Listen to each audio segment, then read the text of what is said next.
yaklaşsaydı.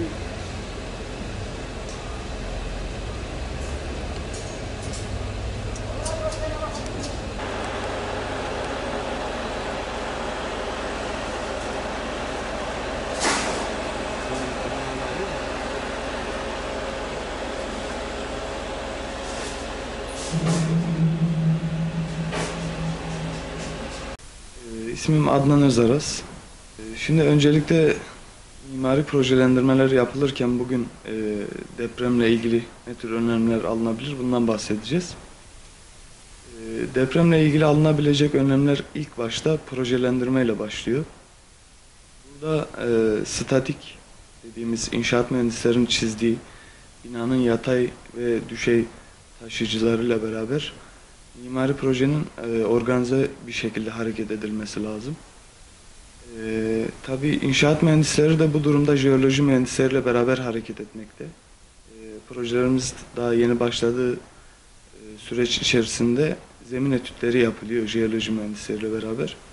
Zemin değerleri ortaya çıktıktan sonra inşaat mühendisleriyle beraber yapılan analizler sonucu yapılacak demir ve betonun sınıfına, kalınlığına, miktarlarına karar veriliyor.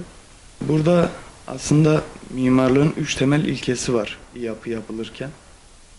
Birincisi o yapının sağlam olması, ikincisi fonksiyonel olması, üçüncüsü estetik olması. Türkiye gibi deprem bölgesi olan bir ülke için aslına bakarsanız bizim özellikle birinci maddeye yani binanın sağlam olmasına yoğunlaşmamız lazım. Hem projelendirme aşamasında hem imalat aşamasında. Halkımızın da tabii bu noktada bilinçlenmesi lazım. Bir evin kapılarının, boyalarının, duvar kağıtlarının markaları sorulurken aslında statik taşıyıcılığının da dikkate alınarak konut alımlarında bunların müteahhitlere sorulması lazım. Yani bize birçok müteahhit demiri fazla atmışsınız diye eleştiri yapabiliyor. Ama ben bugüne kadar işte neden burada lake kapı var, neden burada duvar kağıdı yok gibisinden birçok duyum alırken herhangi bir kullanıcıdan burada ne kadar demir var diye bir soru duymadım. Bugün bir daire yapılırken statik projede metrekareye ortalama 30 ila 36 kilogram arasında demir düşmekte.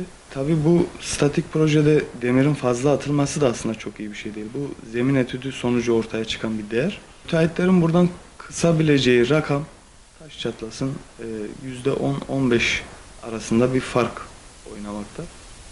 Yani o da takriben bir dairede 1 ton demirin fazla gitmesi demek 30.000 TL demek.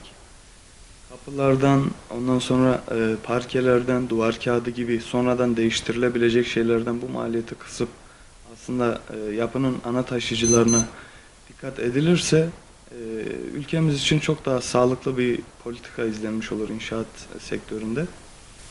Aslına bakarsanız köklü bir inşaat sisteminde köklü bir değişikliğe gidilmesi lazım. Bunun için de biz değişim vakti